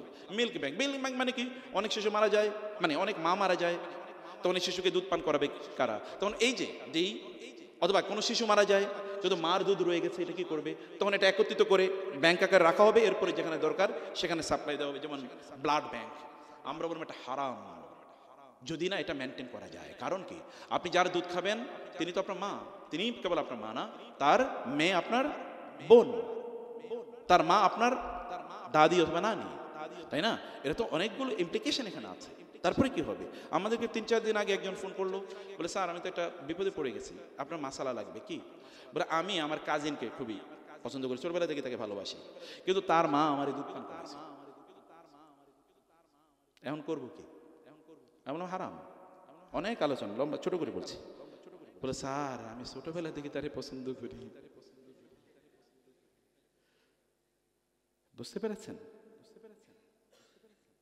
প্রিয় ভাইরা, বন্ধুরা আমার, আপনাদের কিছু কোয়েশ্চেন আছে, আমি কোয়েশ্চেনের দিকে যাচ্ছি একটু, ওই ইস্যুতে আমি কিছু আলোচনা করবো। আমি তাইলে যেটা বলছিলাম যে আপনাদেরকে আপনাদের রিলিজিয়াস দিনই নলেজের দিক থেকে যেমন এটা হন, আপনার দিনই আপনার শরিয়া কোর্স করেন, আপনার মুসলমান কিনা এটা কে আইডেন্টিফাই করবে? তার জন্য আপনার আকীদা জানতে হবে যে আমার দিন কি।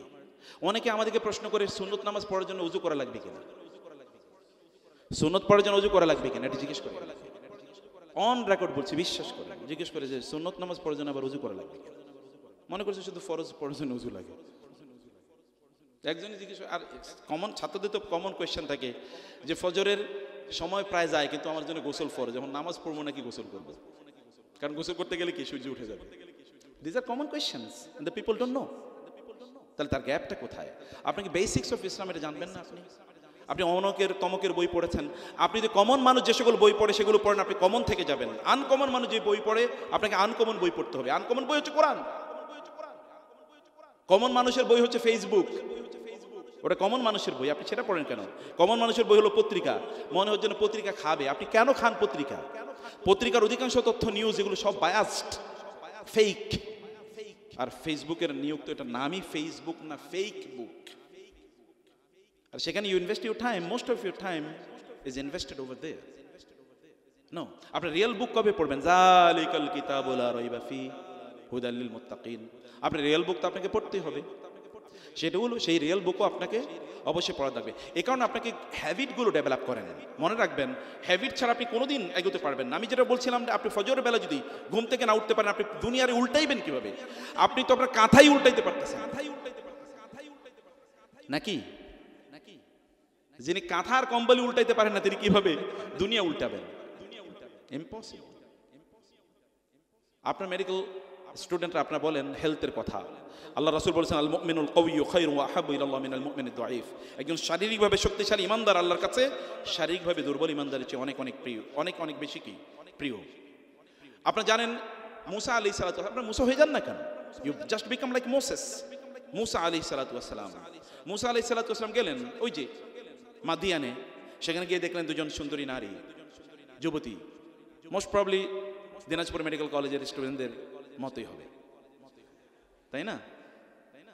তো এখন ইয়াং ম্যানে তার সাথে ট্রিটমেন্টকে আমি সে আলোচনায় পড়ে যাবো, ওই জায়গায় ওই যে কিছু কোয়েশ্চেন আছে তার উপর আমি আলোচনা করব। তারা এসে এর মধ্যে মানে দুই বোন, এক বোন বাবাকে বলেন ইয়া আবা তিস্তাজিরহু ইন্না খায়রা মান ইস্তাজারতাল কাওয়িয়ুল আমিন। বাবা, তাকে আপনার কাজে নিয়োগ করেন, আপনার একটা লোক লাগবে, আপনাদের highly professional CEO of your industry, আপনার প্রতিষ্ঠানে সিইও লাগবে, ওর এমডি লাগবে, ম্যানেজিং ডিরেক্টর লাগবে, ওনাকে নিয়োগ দেন, কারণ তিনি আল কাওয়ি, শারীরিকভাবে প্রচন্ড শক্তিশালী। আপনার শরীরের শক্তি কই? আপনি কেন শারীরিকভাবে শক্তিশালী না? আপনি খান হলো জাঙ্ক ফুড, ফাস্ট ফুড। যে ফুড ফাস্ট আসে সেই ফুড ফাস্ট যায়, যেটা ধীরে আসে যেটা ধীরে যায়। আপনি এই ফুডে কেন অভ্যস্ত হবেন? এটা তো আপনার ফুড না। আপনি কি মনে করেন যে আপনার ইঞ্জিন ফেরারি অথবা বিএমডব্লিউতে আপনি কোক ঢেলে দেবেন, এরপরে এটা আপনার 180 গতিতে তারপরে নিয়ে যাবে কোথাও? আপনার ইঞ্জিন, শরীরের ইঞ্জিনটা, লোকোমোটিভটা, সেটি তো অবশ্যই ফেরারি গাড়ির চেয়ে অনেক বেশি দামি। এখানে ভরতেছেন কি? ফুয়েল কে? এটার জন্য ফুয়েল কে? অথবা এটার জন্য আপনার লুব্রিক্যান্ট কি? What is the lubricant you are using? সেটা আপনি করতে হবে। আপনি রাতের বেলা আপনার মেডিকেলি বলেন যে মানুষ সন্ধ্যাবেলা, আমার ব্যক্তিগত জীবনে এরকম অসংখ্যভাবে ঘটেছে, মানে এর মধ্যে আমি অনেক কোর্স পড়াই, প্রচুর পরিমাণ রাতে আমাকে কাজ করতে হয়। তো মাঝে মাঝে আমি অন টেস্ট আল্লাহ রাসূলের সিরা, তো আমি সিরাকে নিজে এক্সপিরিয়েন্স করার চেষ্টা করি। একবার হলো এখন থেকে 7-8 দিন আগে, আমার আজকে সারা রাত কাজ করতে হবে, কিন্তু আমার তো আবার শরীরও টিকে রাখতে হবে। আমি কি করলাম, এশার নামাজের পরপরই 15 থেকে 20 মিনিট, সর্বোচ্চ আধা ঘন্টা, আমার মনে নাই, আধা ঘন্টা তো এক্সিড করেই নাই, তার চেয়ে কম ঘুমালাম। আপনি জানেন সারাটা রাত না, শুধু এর পরের দিনও আমার শরীরে সামান্যতম ক্লান্তি আমি ফিল করি নাই, আলহামদুলিল্লাহ। কারণটা কি? কারণ হচ্ছে মানুষ যখন এই সময়ে, ধরুন এটা যদি 8টা-9টা, রাসূল সাল্লাল্লাহু কখন ঘুমাতে যেতেন? ইউজুয়ালি আরব দেশে 8:30টায় এশার নামাজ হয়, আর খাবার আগে হয়ে যায়। এটা খাবার, আর আল্লাহ রাসূলের জীবনে কোনোদিন রাত্রে 11টা-12টায় খাবার খেয়েছেন? আই চ্যালেঞ্জ ইউ, যদি আপনি একটা ঘটনা দেখাতে পারেন, একটা, সন্ধ্যার পরেই তিনি খেয়ে ফেলছেন। যাই হোক, তো এই সময়ে যদি 9টা বা 9:30 বলি, 9টা 9:30 থেকে শুরু করে 1টা পর্যন্ত, এই সময় আপনার ব্রেনটা যে লেভেলে থাকে, এটা হলো যদি আমরা মোবাইল যদি চার্জ দিই, ফর এক্সাম্পল একবার 100 ক্যাপাসিটি আছে ইলেকট্রিসিটিতে, এটা যদি আপনি চার্জার লাগান এবং একটা ফাস্ট চার্জার লাগান, দেখবেন আপনার উইদিন এ ফিউ মিনিটস আপনার ব্যাটারি কি ফুল হয়ে গেছে, চার্জ হয়ে গেছে। আর যদি একটা লো গ্রেডের ব্যাটারির সাথে আপনি কানেকশন দেন, তাহলে দেখবেন 3-4 ঘন্টা চলে যাচ্ছে, কি ব্যাটারি আপনার গাড়ি চার্জ হয় না, মোবাইল চার্জ হয় না। এটা আপনার যে ব্রেন যে চার্জ নেবে, চার্জ নেওয়ার জন্য তো এই সময়, আপনি ওই সময় জেগে আছেন, তাহলে আপনি এরপরে কেন আপনি মনে করবেন যে আপনি খুবই শক্তিশালী থাকবেন শারীরিকভাবে? আল্লাহ রাসূল কি এই কথা বলেন নাই, যে ব্যক্তি সকালে ঘুম থেকে উঠতে পারে না, সে ফাসবাহা সাইয়্যান, মানে ফাসবাহা খাবিসান নাফসি কাসলান, যখন সে ঘুম থেকে উঠে সূর্য ওঠার পর, তখন সে একটা খবিস অন্তর নিয়ে ঘুম থেকে উঠে। খবিস অন্তর, খবিস অন্তর বুঝতে পেরেছেন তো? একটা খুবই খারাপ মানুষের মন নিয়ে সে ঘুম থেকে উঠে, এবং কাসলান, তখন উঠেই বলে আরে ঘুমাইছে কিন্তু 8 ঘন্টা, মাথাটা জিনজিন করে, পিঠটা ব্যথা করে, পাটা ব্যথা করে, কারণ ঘুমের সময় ঘুমায় নাই। হয় কিনা এরকম বলেন? অথচ আপনি একটু আগে ঘুমিয়ে দেখেন যে কি পরিমাণ আপনার অবস্থা হয়। হ্যাবিটস আর টু বি গ্র্যাজুয়ালি ডেভেলপড। আপনি হ্যাবিট করেন যে আমি, এবং ডিসিপ্লিন মেনটেন করেন যে আমি প্রতিদিন এই সময় ঘুম থেকে উঠব, আমি প্রতিদিন এই সময় ঘুমাতে যাব, আমি প্রতিদিন এই সময় খাবো। এই পৃথিবীর সকল সফল মানুষরা দেখেন এই কাজ করেছে। আপনার কমফোর্ট জোন থেকে বাইরে হন, যে আমার এটা ভালো লাগে, আপনার যেটা ভালো লাগে এটা আপনাকে কোনোদিন সামনে এগিয়ে নিয়ে যাবে না। মান তলাবার রাহা ফাকাদার রাহা, যেটা আমরা আগে বলেছি, যে ব্যক্তি কেবল সুখের পিছনে ঘুরে সে কোনোদিন সুখ পাবে না। এ কারণে আপনি কথিত সুখের পিছনে ঘুরবেন না, আপনার সুখ সামনে। এই সামনে সুখের জন্য আপনি সময় দেন, সেখানে আপনি আপনার নিজকে সেই জায়গায় আপনি ব্যবহার করেন, এবং যেটা করবেন একটা জিনিস কমপক্ষে 10 দিন। আল্লাহ রাসূলের কাজ কি ছিল? কানা আহাব্বুল আমালি ইলাল্লাহি আদওয়ামুহা ওয়া ইন কাল্লা। রাসূল সাল্লাল্লাহু আলাইহি ওয়াসাল্লাম যেটা করতেন এটা কোনোদিন ছাড়তেন না, কম করে হলেও তিনি সেটি করে যেতেন। আপনি যেটা করছেন এভরিডে, ডু ইট এভরিডে। কেবল আগামীকাল পরীক্ষা, অথবা আজকে রাতে আর কোনো ঘুম নাই, এরপরে 7-8 দিন কোনো পড়াশোনা নাই, কেবল নেটফ্লিক্স, ফিক্সড অন নেটফ্লিক্স, তাই না? নো, এটা না, বরং আপনি যা করছেন গ্র্যাজুয়ালি করেন। আপনি দেখেন না, ইসলামের কোনো কাজই এরকম না আপনি নামাজ প্রতিদিন 5 ওয়াক্ত পড়তে হয়। কোরআন তেলাওয়াত যদি না করেন, আপনার স্পিরিচুয়াল গ্রোথ হবে কীভাবে? আধ্যাত্মিক উন্নয়ন হবে কীভাবে আপনার কোরআন তেলাওয়াত না করলে? সেগুলো আপনার ফেজে এই দিকে এবং ওই দিকে, এবং আপনাকে অনেক পরিমাণ অর্থের মালিক হতে হবে। আমি দুনিয়াদার হতে আপনাদেরকে বলি না, কিন্তু আমি সম্পদের মালিক হতে বলি। কেন সম্পদের মালিক হবেন? আপনি সম্পদের মালিক না হলে আমরা মাদ্রাসা বানাবো কোত্থেকে, মসজিদ বানাবো কোত্থেকে? আমরা কি মানুষের কাছে ভিক্ষার জন্য যাব? কেন? আপনাদের উপস্থিতিকল ইন্ডাস্ট্রি তৈরি করেন, আপনি চেইন করেন, এগুলো আপনি করতেই থাকেন, এগুলো আপনার ভীষণে থাকুক। এখনই আপনি লক্ষ্য নির্ধারণ করেন যে আমি সকল কাজগুলো করবো, সেই জন্য নিজকে যোগ্য করে নেয়। কেবল 30,000 টাকা 40,000 টাকা বেতন পাবেন, তার জন্য আপনি সন্তুষ্ট, তার জন্য দৌড়াচ্ছেন, নিজকে এত ছোট করে, একেবারে নেয় আপনাদের জন্য উচিত হবে না। প্রিয় ভাইরা, প্রিয় বন্ধুরা, সময় শেষ হয়ে যাবে, সময় কোনোদিন ফিরিয়ে নিয়ে আসতে পারবে না। এখন আপনাদের সময়, এখন আপনাদের সময়। ওয়াল আসরি ইন্নাল ইনসানা লাফি খুসর। সময়ের কারণে মানুষ বিপদগ্রস্ত হয়। যারা সফল হয়েছে তারা 24 ঘন্টা নিয়েই সফল হয়েছে, যারা ব্যর্থ হয়েছে তারা এই 24 ঘন্টার মধ্যে ব্যর্থ হয়। এর বাইরে কোনোদিন কোনো সফল মানুষকে আপনি বলতে শুনবেন না যদি দিনটা 48 ঘন্টার হতো। I have never hard anyone successful যিনি বলেছেন। আপনার নবী 23 বছরে 13 বছর তো মক্কায় নির্যাতিত হয়েছেন, মদিনায় গিয়ে প্রথম 6 বছর তো যুদ্ধই, ব্যাটল অফ বদর, বদরের যুদ্ধ, হুদের যুদ্ধ, খন্দকের যুদ্ধ, এরপরে হুদাইবিয়া পর্যন্ত তো কেবল যুদ্ধ। এরপরে কি করেছেন দেখেন, গোটা পৃথিবী আজকে প্রায় 250 কোটি মানুষ সমস্বরে বলতে থাকে আশহাদু আল্লা ইলাহা ইল্লাল্লাহ ওয়া আন্না মুহাম্মাদার রাসূলুল্লাহ। তিনি যদি ফেসবুকে আর ইউটিউবে সময় কাটাইতেন তাহলে কি হইতো? তখন ফেসবুক আর ইউটিউব ছিল না, কিন্তু কম্পোনেন্ট শয়তানের ট্রিক সবসময় একরকম, কেবল খোলস পাল্টায়। শয়তানের ট্রিক সবসময় একরকম, একই কাম তখনও যা ছিল এখনও আছে, কেবল প্যাটার্ন চেঞ্জ হয়েছে, আর কিছু না। আপনি প্যাটার্নের মধ্যে ঢুকে নিজকে ধ্বংস করে দেওয়ার কোনো প্রয়োজন নাই। আপনি সময়ের মধ্যেই বেরিয়ে উঠুন, ফোকাস ঠিক করুন, গোল ঠিক করুন, লক্ষ্য ঠিক করুন, উম্মার জন্য অ্যাসেট হয়ে যান প্লিজ।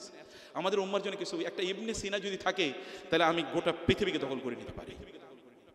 একজন ওমর যদি থাকে গোটা পৃথিবীকে আমি দেখিয়ে দিতে পারি শাসন কাকে বলে। একজন আবু বকরকে যদি আবার পাই গোটা পৃথিবী, তখন এই আবু বকরের স্পিরিচুয়াল আলোর কারণে, তার এই আলোর, তার জ্যোতির কারণে গোটা পৃথিবী আলোকিত হয়ে যেতে পারে। একজন আল গাজালি, আবু হামিদ আল গাজালির মতো যদি ব্যক্তি পাই আমরা, তাইলে এই গোটা পৃথিবীর যে এখন আধ্যাত্মিক শূন্যতা তৈরি হয়েছে তা দূর করে দেওয়া যায়। একজন শাহী ওয়ালিউল্লাহ মোহাম্মদ দেহলবীর মতো ব্যক্তি যদি পাই, তাহলে গোটা পৃথিবীর যত আর্গুমেন্টস আছে এগেনস্ট ইসলাম মুহূর্তের মধ্যে এগুলো ধসিয়ে দেওয়া যায়। তাহলে আপনারা কেন হতে পারবেন না? আপনারা তো তাদেরই উত্তরসূরি, সেই যোগ্যতা আপনাদের মধ্যে আছে। কেবল টাইমটাকে ব্যবহার করা, কেবল সময়টাকে ব্যবহার করা লাগবে, কেবল সময়টাকে ব্যবহার করা লাগবে। এবং এই কারণে সময়কে ব্যবহার করার জন্য এখন যারা বের হয়ে যাচ্ছেন এবং যারা আছেন, স্যারদের সাথে সময় দেন, মেডিকেলে যান এবং ক্লিনিকগুলোতে যান, প্রচুর কেজ স্টাডি করুন, জানুন, বুঝুন। আপনারা জানেন তো কেজ স্টাডি ছাড়া তো কোনো পড়াশোনাই নাই। কোরআন কত কি পরিমাণ কেজ স্টাডি দিয়েছে, এই গল্প তো সব কেজ স্টাডি, এত পরিমাণ কেজ স্টাডি করেন, দেখেন এবং এক্সপিরিয়েন্স অর্জন করুন। এটা আপনি ব্যাপক পরিমাণে করুন প্লিজ। আমি আপনাদের কাছে অনুরোধ করছি, সময়টাকে নষ্ট করবেন না। যখন এরপরে যদি আপনাদের কাছে আসি, তখন যেন আপনাদেরকে শুনি যে আপনারা নতুন অনেক কোর্স করেছেন, অনেক নতুন বই পড়েছেন। এভারেজ মানুষ হুমায়ুন আহমেদের বই পড়াতো, আর ওই যে কি বলে ইমদাদুল হক মিলন, সমরেশ মজুমদার, রুচিরও তো একটা ইস্যু আছে। এর কোন রুচিতে মানুষ এসেগুলো বই পড়ে? অথচ তার কাছে আল্লাহর কিতাব আছে, রাসূলের সুন্নাহ আছে, রাসূলের সিরা আছে, মেডিকেলের এত হাইলি প্রফেশনাল বইগুলো আছে। রুচিকে নিচে না নামিয়ে এভারেজ মানুষে না হয়ে এক্সেপশনাল হন, নিজকে এক্সেপশনাল জায়গায় নিয়ে যান। আমরা যখন এরপরে আসবো তখন যেন আপনাদেরকে জিজ্ঞেস করলে শুনতে পারি যে না, আপনারা in the mean time you have changed yourself ইনশাআল্লাহ। নাকি ইনশাআল্লাহ? অনেকে চিন্তা করতেছে ঘুমামো নাকি ইনশাআল্লাহ বলবো। কারো কারো বালিশের প্রয়োজন হতে পারে, এখন ঘুমের সময় নাকি খাবার দিয়ে দেবো? আচ্ছা, তো আপনারা কেবল শুনলেই চলবে না, আমল করা লাগবে। যারা বের হয়ে যাচ্ছেন তাদের জন্য এক দুইটা পরামর্শ, কুইক পরামর্শ। এর মধ্যে এক নম্বর পরামর্শ হচ্ছে, এখনো সামনে যতটুকু সময় আছে আরো জ্ঞান অর্জন করার চেষ্টা করুন। আপনারা বিদেশে যান, ইউরোপে যান, আমেরিকায় যান, সেখান থেকে জ্ঞান অর্জন করে ফিরে আসার জন্য, নট সেটেল ডাউন হওয়ার জন্য। ভালো করে মনে রাখবেন, অমুসলিম দেশে সেটেল ডাউন হওয়ার অনেকগুলো কন্ডিশন আছে। তোমাদের একটা কন্ডিশন হলো আপনার পরবর্তী প্রজন্মকে আপনি রক্ষা করতে হবে।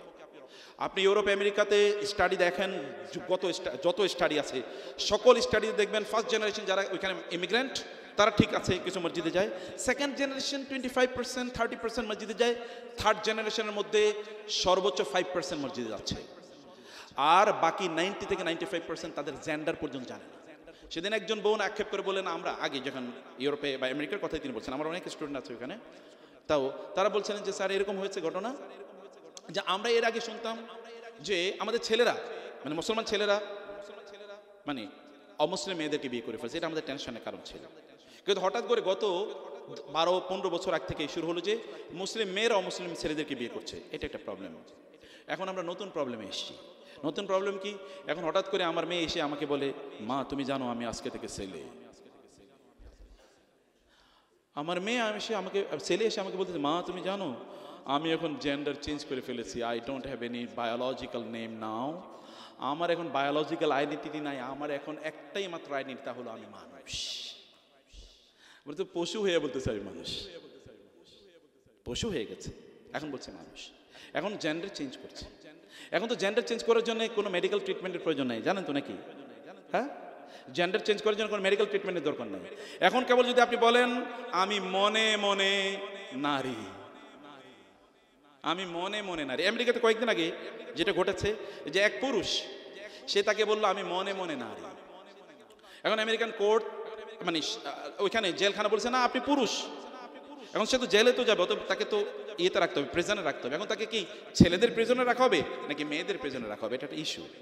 এই লোক করছে মামলা কোর্টে, কোর্টে মামলা করার পর ওই যে কোর্ট রায় দিছে, সে যেহেতু মনে মনে মেয়ে, অতএব তাকে মেয়ে হিসেবে ট্রিট করা হোক। এখন তাকে মহিলাদের সাথে থাকতে দিছে হলো ওই যে ওয়ার্ডে। এখন এরপরে ঘটনা আপনারা চিন্তা করেন কি করতে পারেন। This happening. এটা একটা ভয়াবহ পরিস্থিতি, গোটা মানব সভ্যতা আছে, ওরা এই জায়গায় নিয়ে গেছে। বুঝতে পারছেন, দিস আর প্রবলেমস। অথবা আমি যেটা বলছি, আপনারা যাবেন ওই সকল দেশে, হয়তো আপনারা পড়তে যাবেন, তাদের জ্ঞানগুলো অর্জন করে নিয়ে আসুন। আপনারা জানেন জাপান যখন দ্বিতীয় বিশ্বযুদ্ধে কি হয়েছে, এই জাপানকে কি করে ফেলেছে আমেরিকা। এই জাপানের লোকেরা তারপরে তারা পাঠিয়েছে জার্মানিতে তাদের লোকজনকে, কয়েকজনকে পাঠালো, যাও ওইখান থেকে পড়ে আসো। কন্ডিশন হলো তোমরা যখন ফিরে আসবে তখন ওই দেশে তোমরা যা বেতন পাবে তার চেয়ে দ্বিগুণ দেবো। তারা ফিরে এসছে, বললো যে তোমাদের কোনো চাকরি নাই, তোমাদের চাকরি হলো তোমরা যা শিখেছো তাই, এই টেকনোলজি ট্রান্সফার যেটাকে বলে, এই টেকনোলজি অন্যদেরকে শিখিয়ে দাও, হাতে কলমে শিক্ষা, কোনো ইউনিভার্সিটির প্রয়োজন নাই। আজকে দেখেছেন আমেরিকা এই চায়নার উত্থানের পূর্ব পর্যন্ত, চায়নার মানে জাপানের কথা বলছি, চায়নার উত্থানের পূর্ব পর্যন্ত, এখন থেকে 5-7 বছর আগের কথা আমি বলছি, জাপান তখনও গোটা পৃথিবীর সেকেন্ড লার্জেস্ট ইকোনমি। 1 নম্বর ইকোনমি আমেরিকা, 2 নম্বর ইকোনমি হচ্ছে জাপান। ছোট্ট একটা দেশ, কিছুই নাই, কেবল উৎপাদন, ইন্ডাস্ট্রি, এর বাইরে কিছু নেই। এখন চায়না এগিয়ে গেছে, এখন চায়না সেকেন্ড হয়েছে, আর থার্ড হচ্ছে জাপান। কি আছে? কিছুই নেই। তাইলে কি হলো? সত্যিকার অর্থে আপনি ওইখানে যান, জ্ঞান অর্জন করেন, ফিরে আসেন, আপনারা বড় কিছু করেন, যেন আপনি 10 বছর পরে যেন আপনি বলতে পারেন বাংলাদেশের সর্বশ্রেষ্ঠ মেডিকেল সার্ভিসটা আমরা দিচ্ছি। এটা বলতে পারবেন না ইনশাআল্লাহ? ইনশাআল্লাহ করেন। ছোট ভিশনকে ছোট করবেন না। You are eagles and you will be flying the sky. আপনারা যেন ইগলের জাতি, আপনারা নিচে ইয়ে করবেন, আপনারা আকাশে উড়বেন। আপনাদেরকে আকাশে উড়ার মতো সক্ষমতা, যোগ্যতা আল্লাহ দিয়ে দিয়েছেন। আর আপনাদের সাথে আপনাদের রব আছে, টেনশন কোথায়? মুসা আলাইহিস সালাম যখন সমুদ্র পার হবেন, তার সাথীরা তাকে বলে ইন্নাল আমুদ্রাকুন, আমরা তো ধরা খেয়ে গেছি। মুসা বলেন না, আল্লাহর কসম, ইন্না রব্বি মাই সায়াহদিন, আমার রব আমাকে দেখাবেন, পথ দেখাবেন তিনি, আমরা ধরা খাচ্ছি না। মুসা আলাইহিস সালাম আল্লাহকে বললেন আল্লাহ পথ দেখান। আল্লাহ তাআলা বলেন আপনার হাতে লাঠি আছে, লাঠি দিয়ে কি করেন? সমুদ্রে আঘাত করেন, 12টা রাস্তা তৈরি হয়ে গিয়েছে। রাসূল সাল্লাল্লাহু আলাইহি ওয়াসাল্লাম যখন মানে ওই যে সাউর গুহায় যখন তিনি লুকিয়ে আছেন, আবু বকর বলেন ইয়া রাসূলুল্লাহ, ওরা তো চলে এসে, ওরা কিন্তু আমাদেরকে দেখে ফেলবে, তাইলে তো শেষ। আবু বকর রাদিয়াল্লাহু তাআলা রাসূল বলেন না লা তাহজান ইন্নাল্লাহা মা'ানা, টেনশন করুন, আল্লাহ আমাদের সাথে আছেন। আপনাদের রব আপনাদের সাথে আছেন, টেনশন কি? রবকে আপনি বলেন আমি এটা হতে চাই, বলেই দেখেন প্লিজ। আমার ব্যক্তিগত জীবনে আল্লাহর কাছে চেয়েছি কিন্তু পাই না, এটা কোনোদিন ঘটে নাই। আমি বলেছি কিন্তু ভুলে গেছি, কিন্তু দেখছি ওটা হয়ে গেছে।